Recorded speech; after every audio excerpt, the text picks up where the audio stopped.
right? All right. Appreciate everybody coming. Check your phones, make sure they're on mute. Appreciate that as well.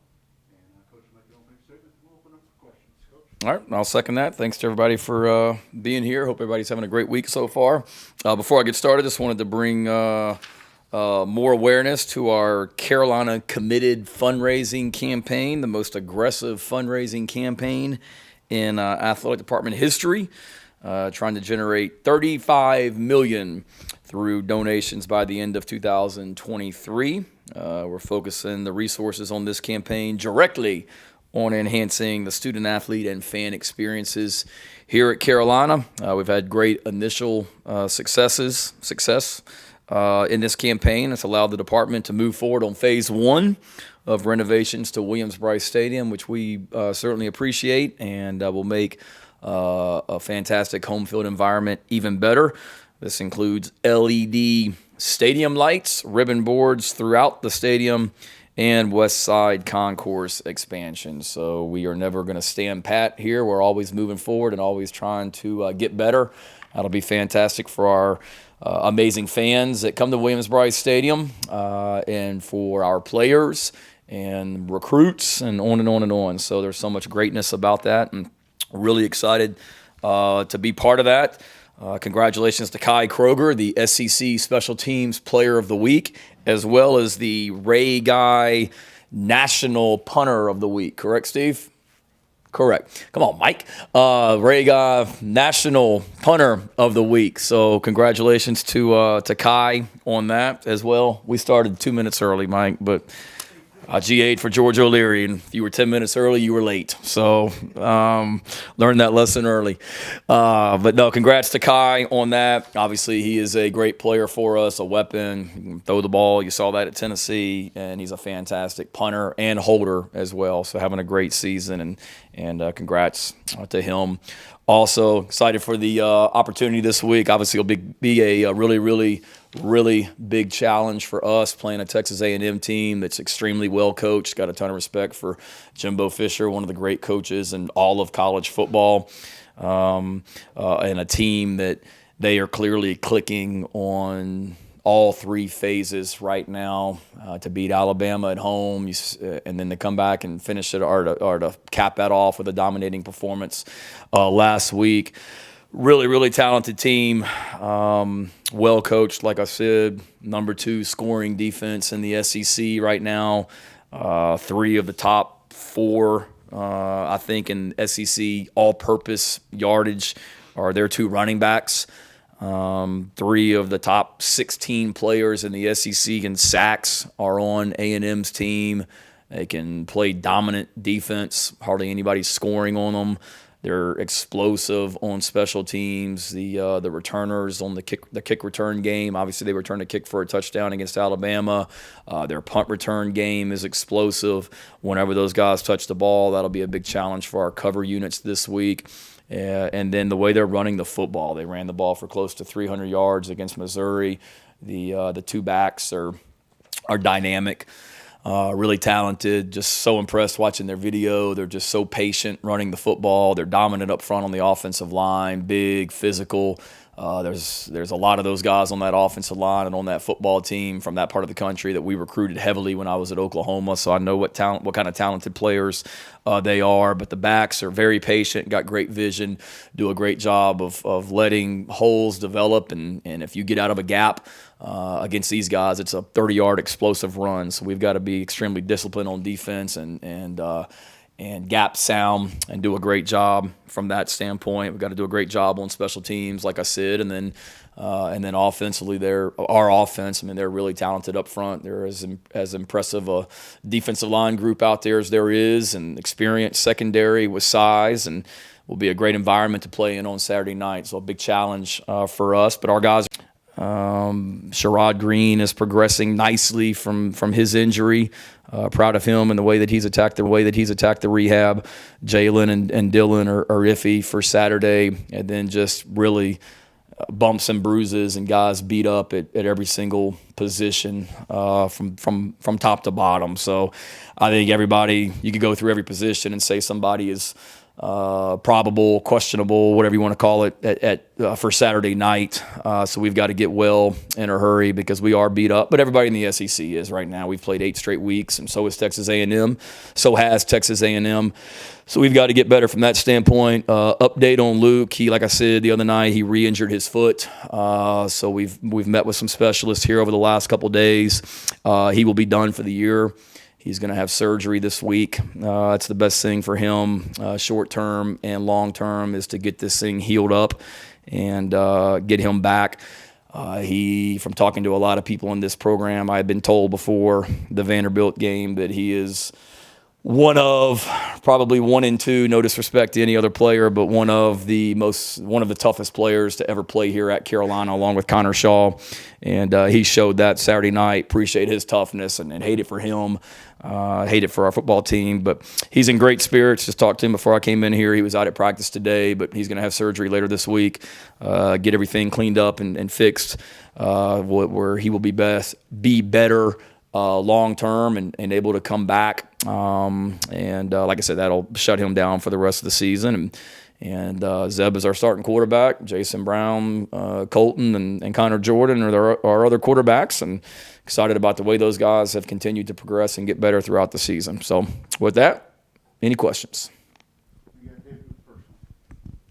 Shane, a couple with the backups. Is Jason the clear number 2? Is that still to be determined? Jason's the number 2 right now. Yeah, but Colton, I'm proud of Colton, man. He is getting better quickly. Really been impressed with him. He's our scout team quarterback going up against the defense. He's a competitor. I mean, him and some of those guys over there going against our defense. I mean, they try and destroy our defense every day over there. And Colton's showing great leadership over there and really taking advantage of his reps mentally and physically. So Colton's getting better, but Jason's number 2 right now. And Juju and Jalen, what's the update on them? Jalen Dickerson.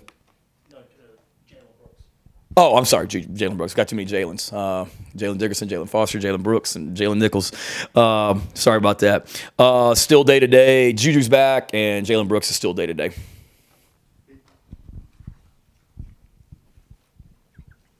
Shane, are there any plans to bring DeCarrion back into the quarterback room or anybody else? No. On that regard, you're going to stick with what you got? Yep. Feel good about what we got. Obviously, Zeb is 2-0 as a starter, and in his last game that he had started, had gone right down the field on Georgia, and we're in the red zone when he got hurt, and then he came in and won the game the other day with that drive. So confident in Zeb, and like I said, confident in Colton and Jason and Connor.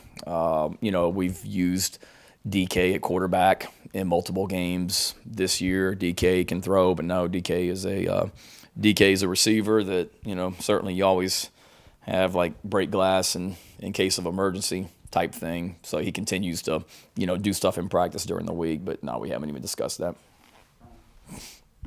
Shane, with Luke, how is he? But we can always line him up at quarterback and do the stuff that we've done with him as well. So I'm not saying he's not going to be a quarterback. I'm not going to say you're not going to see him lined up at quarterback Saturday night. But as far as meeting with the quarterbacks and things like that, he's not doing any of that. He can do it all. So all of our guys, with our depth, everybody's got to be multifaceted on this team. Shane, with Luke, how has he handled this Great. situation, and kind of how, from a timeline standpoint, do you anticipate him back for spring, or is this something that might keep him out a while? Yeah, I think so. Kind of trying to get all that figured out right now. First of all, he's in great spirits. After I talked to you guys Saturday night after the game in the press conference, I went from that. Clint Haggard met me in the hall and told me that Luke had re-injured his foot. We weren't quite sure how serious it was at that point, so I went into the training room. He was in there with his mom and dad, and had a chance to visit with him and felt bad for him because I knew he had re-injured it. Didn't know how severe or long-term it would be, but you knew it was going to probably certainly affect his chances of playing against Texas A&M, and he's in there picking me up. I was disappointed for him, and he was in great spirits, all part of God's plan and bumping the road, and I'll be great for it. And his dad, who's awesome, just kept telling me great win, and just what a fantastic family. He was at practice Sunday night. He was in the offensive meeting this morning asking questions, as we installed the base game plan for first and second down this morning. He's in the meeting and he's engaged like he's the starting quarterback this week, which I appreciate. And then he was out at practice today. So he's in great spirits. I don't think it's anything that's going to affect him long term. Should be good to go, go through a rehab process, and we'll see how the surgery goes for more of a long-term thing, but don't anticipate it at this point being anything that's going to affect him really long-term. Hey, Shane, I know with Luke, he came back a little sooner than you guys would have liked because of Zeb's injury at Georgia. Is this a situation where if Zeb had stayed healthy and you could have kept Luke out a couple more weeks, you would have done that? Or did he come back about the same time you guys wanted him to? No. You said that we wanted that we put him in there before he was Zeb would have been able to finish the Georgia game. But if Luke hadn't been cleared by doctors and we didn't feel like Luke was healthy, I mean, he wouldn't have been in uniform at Georgia. He was cleared. He was good to go. He felt good. And I know what you're saying. Obviously, we wanted Zeb to finish the game. But if Luke wasn't healthy enough to play, we weren't going to put him in there against Georgia. So, it's one of those things that ideally, I mean, we beat Georgia and Zeb plays his rear end off, and you don't make a quarterback change, or you keep playing Zeb if he's playing great. He got hurt against Georgia. Luke was cleared by our medical doctors that he was okay to play. Luke felt okay playing and went in there and played his butt off against Georgia. So, both those guys, it's been two unfortunate injuries to our top two quarterbacks this year, but they've both handled it well, and we're back to Zeb. Shane, I know people probably like to use the word blame, so that's not the word I'm trying to use here, so I apologize if it seems like that. But when you look at the offense and you're trying to just figure out what is it? What is it from holding back this offense in terms of making that progress that you guys want to see? And is it is it not just from a coaching standpoint? Is it coaching, playing? Is it everything? And what have you been able to look at watching the film the last couple of weeks? Yeah, I mean, we've certainly got to be better, and we're 7 weeks in, so it's no more of, it's growing pains and things like that. I mean, we've got to have some continuity at quarterback. We've got to have continuity at the receiver position, running back position, staying healthy, and I know everybody wants me to sit up here and just say the play calling stinks, and that's the issue, but, the play calling on Saturday didn't cause us to fumble or turn the ball over 4 times. That play calling got us some explosive plays down into the red zone that we then fumbled. We threw 2 interceptions. The play call didn't force us to have holding penalties, and things like that. So we all have a hand in it, and that's not me blaming players. We've got to coach better. We've got to not put our players in position. But I think on Saturday, and every game, Mike, is different. You can look at blame and why we haven't operated at a high level, and it's all of us, myself, down to the offensive staff, down to the offensive players, and every game is different. But I'll look back at Saturday. I don't think there was a play calling issue. Now, it may not always look pretty, and I'm sure I don't know what the message boards are saying right now, but I'm sure they're like nuclear right now about bad play calls. Well, I don't know what play calls were necessarily bad. Help me out. Which ones were bad on Saturday? We've got to be better fundamentally and technique-wise to not put ourselves in those positions. And, Marshawn fumbled the football. Well, at the offensive tackle position, we crossed over and had not great footwork and got beat inside, and Marshawn had to cut it back, and then a fumble happens. Poor ball security on a couple of fumbles. Gave a big play to Jaheim, that came back because of a holding penalty because we set a little too far on a pass set and got beat inside. I mean, just fundamental things that we can clean up, which goes back to us as coaches. But, I mean, that's been kind of the point of emphasis with our players this week is we've got to be better. Forget about schemes. We got to be better fundamentally, which is coaching. And that's what we're trying to do. But we got to be better everywhere, offense, defense, and special teams. We missed tackles Saturday. I don't think that was necessarily bad play calls by Clayton White. That was we got to coach up these guys better from a technique and fundamental standpoint to not miss tackles and give up explosive passes. And I don't mean that. I don't need fans now hitting me up on Twitter giving me a list of all the bad play calls either from Saturday. Like, that was a figure of speech. So, please, I try not to look at the mentions, but as soon as I said that, I can see it coming right now. But You know what I'm saying. Yeah, I'm about to hit the mute button, but I get it. So it's kind of like when a former coach said something about if you got violations in our program, send them into our compliance office, and what that turned into. So I don't mean it. I get it. Not every play call was great, but I think you can look at it's a whole picture view as well. Shane, was there one particular play on Saturday where Luke re-injured that foot, or was it a culmination of wear and tear over the past few games? That's a good question, and I should know the answer to that. I know he didn't really tell a lot of people. He mentioned it to somebody, or after the fact, I'm sorry. I think he told Clint Haggard, our trainer, that in the second quarter he felt like he had aggravated it somehow. And I don't know if it was necessarily a certain play or or just kind of wear and tear. But second quarter, he told us the next day that it started bothering him. He's a tough kid. I think initially he maybe just felt it was, just soreness and whatnot. He mentioned it to the coaching staff. I think he mentioned it to Zeb late in the game. I think before the series, before Zeb came in, he maybe mentioned it. It was late in the game. Then he mentioned his foot was bothering him. So I don't know if it was a certain play, but I do know is from what he's told us, the second quarter is when he started feeling a little bit different. But again, every game you're going to have soreness and injuries and things like that. It's can you go or not go, and he felt like he could still operate at a high level. Shane, as far as Kevin, I guess getting back, and I know he's been banged up a little bit here and there, but I mean, do you guys feel comfortable giving him, and then 15, 20, 25 carries going forward? How do you kind of balance that with him getting healthy, being banged up a little bit? And I guess what's kind of the process with that? Yeah, I think with him, with all those backs, playing running back in the SEC is a physical position.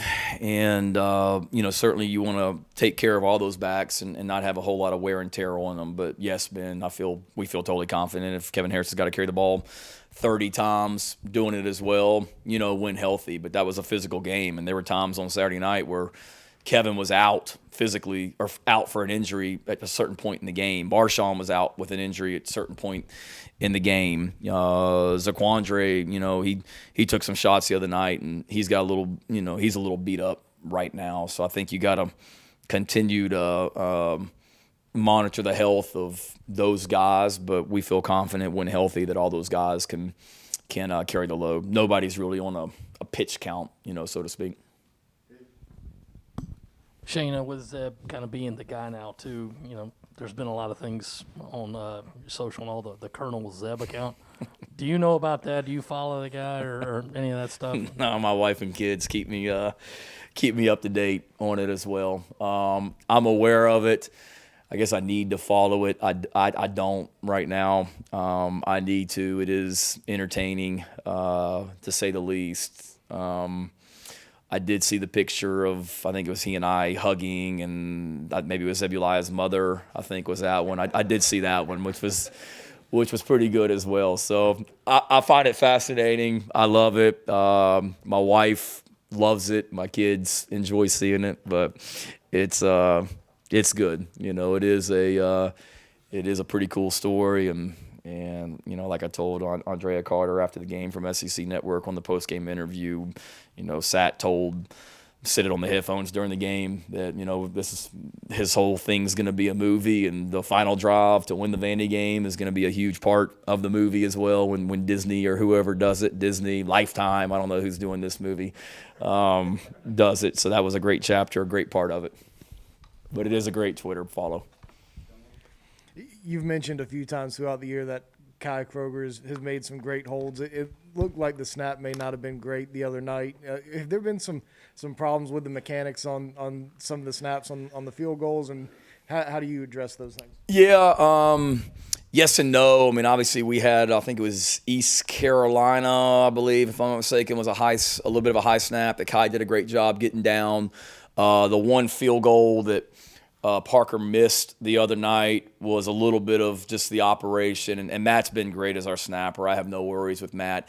That one, the timing was a little bit off. It wasn't quite, whatever you want to call it, the velocity that you want it to be. And I think threw the timing off a little bit, and then we had a little bit of a low punt snap And I think that was more just, if I'm not mistaken, that was we were trying to let some time run off the clock, or we got out there, we were checking some stuff the other day. Make a long story short, Matt was over the ball a little bit too long, and as a snapper, that's hard if you're just standing over the ball for a long time. So he's got to be smarter about when he gets on the ball and how long we want him to hold on to the ball before we snap. So no worries. I mean, I was watching it closely in practice today, and he did a great job snapping. We got no worries about that. But a couple of them have been a little bit off, that field goal in particular. But Kai got it down like he has been all year as well. Coach, I know there's been so much chatter about the QBs and everything, but after the game-winning drive, there was a great moment where Luke was the first one to be there for Zeb and had a huge smile on his face. They're both so complimentary and supportive of each other in the press room, on social media. How huge is that support when there is so much outside chatter about what's going on? Yeah, no, it's great. And I think it's just a testament of what's going on in this building. I know the normal fan sees Saturday and may not like the way that it looked because we didn't win by more points and we had turnovers and we had penalties and it wasn't always pretty. I see that we overcame all that and found a way to win an SEC football game and never panicked. I see what's going on in this building with the leadership and the way this team comes together and how close they are day in, day out, and just some of the things that's never made public that just happens on an individual or position basis or team basis day in, day out. That's pretty special that only reaffirms everything that we're doing here right now. And that, like you said, was a fantastic moment because I've seen other examples of that weren't like that across college football, NFL football, whatever you want to talk about. But it goes back to the team and supporting one another. We talk about love your brother and above all else and all that stuff. And those aren't just words on a wall. That's what this program's about. And it was great to see Zeb be so great towards Luke, the last few weeks and during the games and practices and how they help each other. And it was great to see Luke be that way with Zeb. And they're the same way right now. And that's at every position. And don't get me wrong, when we got competitors at every position, and I'm sure, every receiver wants to be catching 10 balls a game, and every running back wants to be carrying the ball 20 times a game. And I'm not saying that everything's perfect, but it's a great group of guys that believe in each other and support each other. Shane, you mentioned the Colonel Zebulai Twitter account. Do you have any opinions on Zeb's mustache? I'm not a fan. Not a fan? I'm not, no. I mean, whatever helps him play well and whatever he feels good about, I'll go with. And I've been around a lot of players that they get the mustaches going. In Oklahoma, we had some guys that did it, and that was their thing there for a while. So I've seen some bad mustaches. I'm not saying Zeb's the worst, but whatever allows him to play well, I'm not going to tell him he's got to shave it. But I think it's all part of the image, for sure. And I guess how would you evaluate the secondary's performance against Vanderbilt? What needs to be better or change going into this Texas A&M game? I thought they played really well. Cam Smith played his rear end off. I mean, he played awesome. Foster was good. RJ was good. I mean, they played well, and that's with Jalen Dickerson getting hurt and Jamar Brown not playing. So, I mean, they were down some guys from a depth standpoint.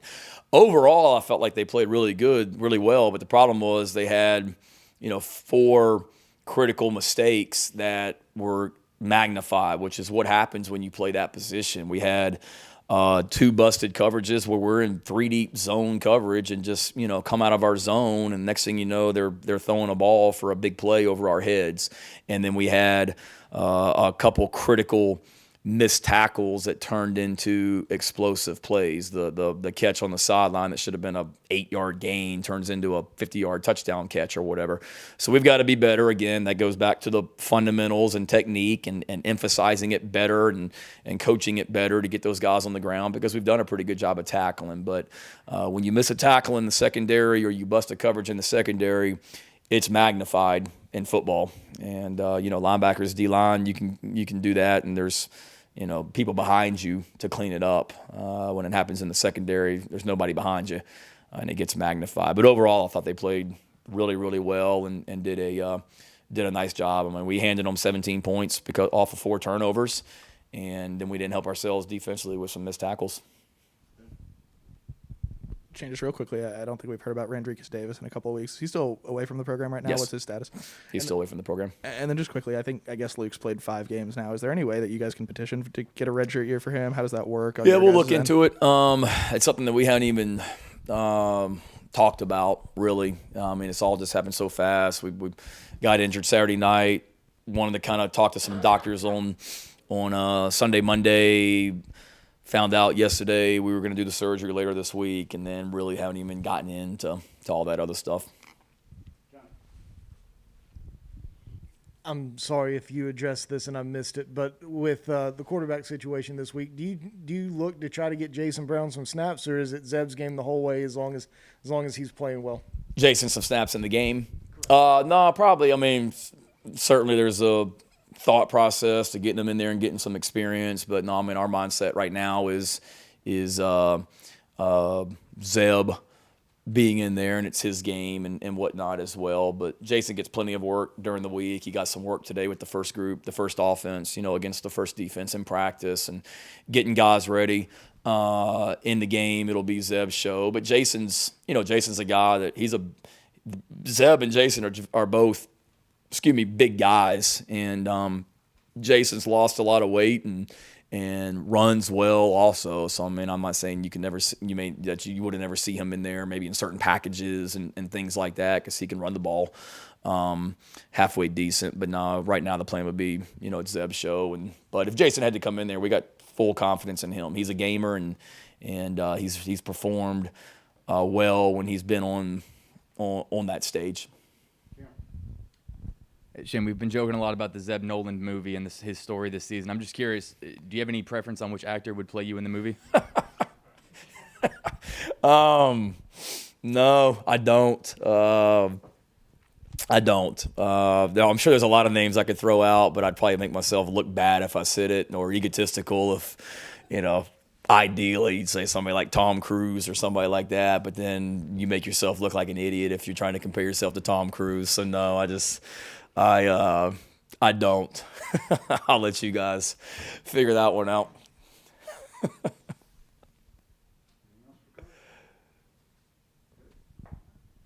All right. Thank y'all so much. See you in Texas. Have a good week.